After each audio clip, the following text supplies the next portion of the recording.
মানে ডক্টৰ আম্বেদকাৰ আমাৰ সংবিধান প্ৰণেতা, সংবিধানৰ আমাৰ পিতৃস্বৰূপ, তেখেতৰ সন্মানৰ অৰ্থে আমি আজি শান্তি সমদল বা আমি আজি তেওঁৰ সন্মান যাত্ৰা আজি আৰম্ভ কৰিছিলোঁ শান্তিৰে।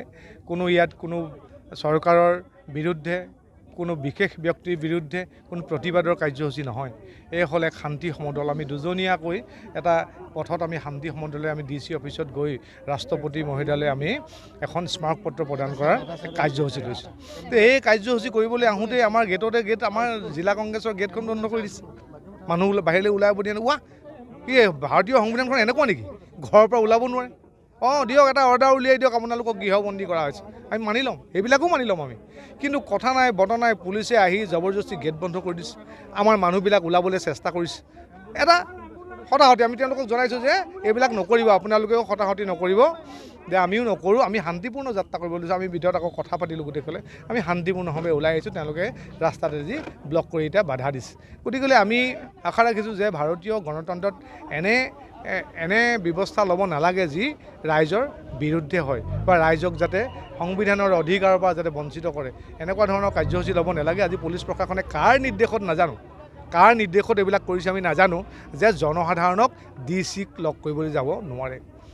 আৰু আমি আহিছে তেওঁৰ হৈ DC হৈ কোনোবা ADC নে কোনোবা আহিছে আমাক লগ কৰিবলৈ, আমি কৈছোঁ কেলৈ DC মহোদয়ে ৰাইজক লগ কৰিবলৈ আহিব নোৱাৰে নেকি? কিন্তু ৰাইজৰ কাৰণে DC মহোদয় হয়নে নহয়?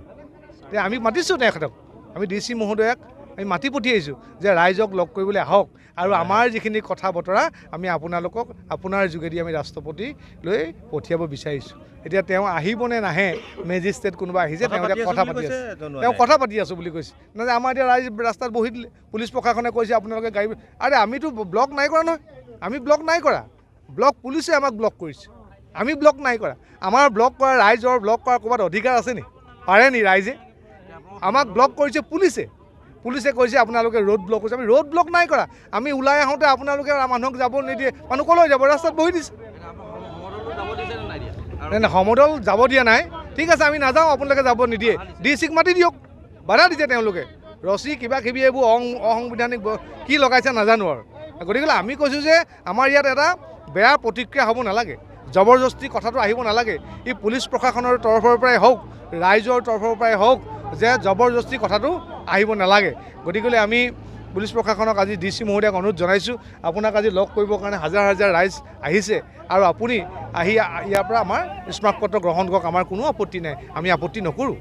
আমি আহ্বান জনাইছোঁ যে আপুনি সোনকালে তেখেতৰ লগত কথা বতৰা পাতক। কিন্তু কথা পাতোঁতে এতিয়া এঘণ্টা হ'ব হ'ল, কি কথা পাতিছে নাজানো আৰু, কথা পাতোঁতে এতিয়া এঘণ্টা হ'ব হ'ল।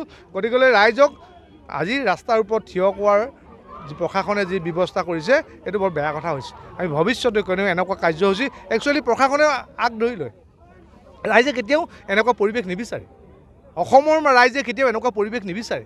এতিয়া পুলিচ প্ৰশাসনে জবৰদস্তি ৰছী লগাব, ঠেলা হেঁচা কৰিব, মানুহক এটা বেলেগ পৰিৱেশ এটালৈ আনি দিয়ে। গতিকে আমি আশা কৰিছোঁ যে এইখন সংবিধানে দি থৈ যোৱা আমাৰ সেই অধিকাৰ, আমাৰ পিতৃস্বৰূপ আমাৰ আম্বেদকাৰ ডাঙৰীয়াই যি আমাক অৱদান দি থৈ গ'ল, তেখেতৰ এই সংবিধানৰ প্ৰণেতা হিচাপে, গতিকে আমি এইটো সন্মান কৰোঁ, আৰু তেখেতক সন্মান কৰিবৰ কাৰণেই আজি আমি এই যাত্ৰা আজি আৰম্ভ কৰিছিলোঁ। ভাৰতবৰ্ষৰ কেন্দ্ৰীয় গৃহমন্ত্ৰী অমিত শ্বাহ ডাঙৰীয়াই যিখন সংবিধানৰ শপত লৈ ভাৰতবৰ্ষৰ সংবিধানৰ পবিত্ৰতা, সংসদৰ পবিত্ৰতা ৰক্ষা কৰিম বুলি কৈছে, সেই সংবিধানৰ শপত লোৱা গৃহমন্ত্ৰীগৰাকীয়ে সংবিধানৰ প্ৰণেতা পিতৃস্বৰূপ BR আম্বেদকাৰ ডাঙৰীয়াক সংসদৰ মজিয়াত যেনেকৈ তুচ্ছ তাচ্ছিল্য কৰিলে, ই ভাৰতীয় সংসদীয় গণতন্ত্ৰৰ কাৰণে অশুভ কথা, প্ৰথম কথা।